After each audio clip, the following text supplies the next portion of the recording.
Sahabat ya dan juga pemirsa radio Antv di TA TV kali ini.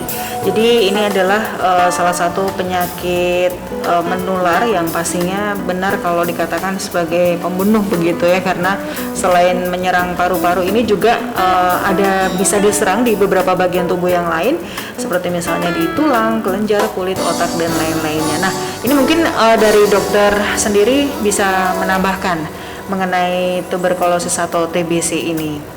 Ini seperti apa dokter? Silakan. Nanti bisa disapa juga untuk sahabat TA dan juga pemirsa. Oh iya. Iya. Ya, terima kasih Mbak Rena dan sahabat TA Radio di rumah. Iya.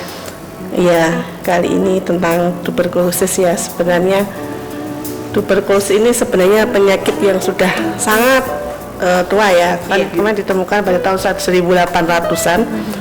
Dan sampai sekarang itu masalahnya tidak selesai karena masih ada terus ya.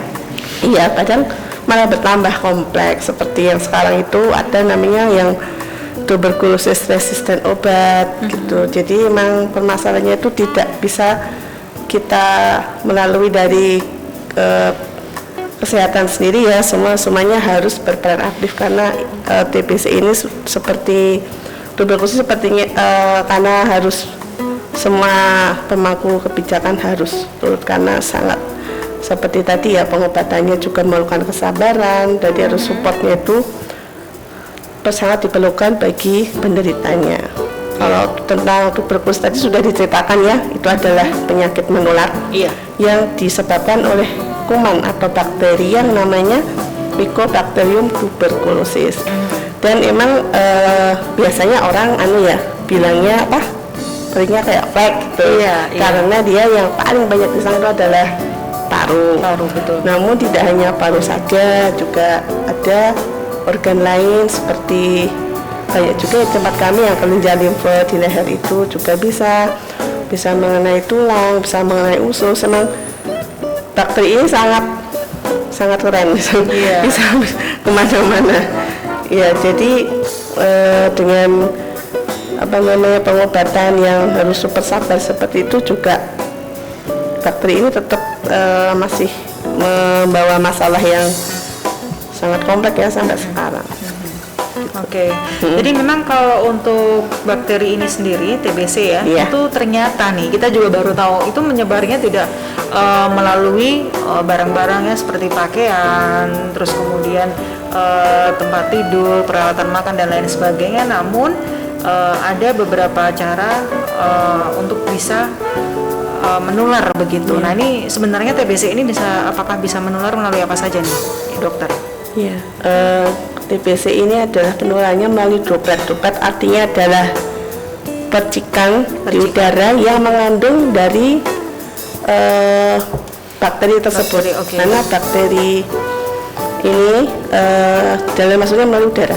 Jadi dari droplet yang ada di udara, bila terhirup oleh manusia di sekitarnya, nah itulah penularannya. Nah, penularan ini bisa jadi sakit TB atau enggak tergantung dari daya tahan tubuh kita masing-masing. Makanya pentingnya daya tahan tubuh adalah menjaga ketika ada musuh ya atau kuman seperti bakteri ini masuk, dia hanya masuk tapi lewat. Jadi daya tahan tubuh kita bagus, tidak menjadikan kita sakit.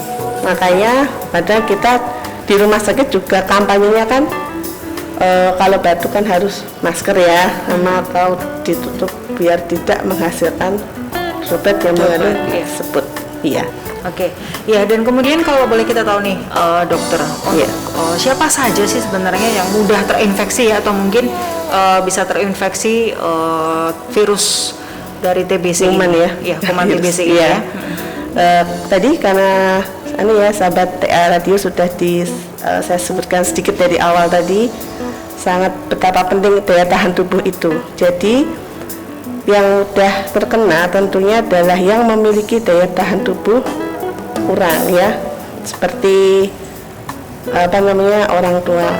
Sebenarnya orang tua yang dengan penyakit, tapi emang TB ini kebanyakan ada yang terkena dewasa muda kalau secara secara statistik ya, sehingga dewasa muda.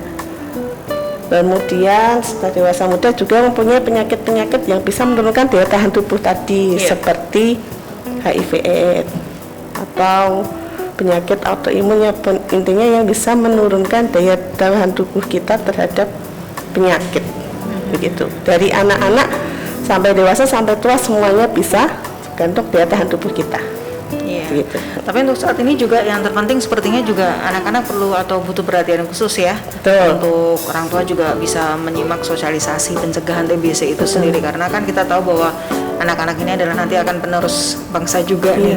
Jadi untuk sementara ini apakah mungkin ada sedikit diketahui juga nih dokter, bagaimana anak-anak ini apakah secara persentase itu apakah lebih banyak atau lebih sedikit dari orang dewasa yang terkena kuman dari TBC ini?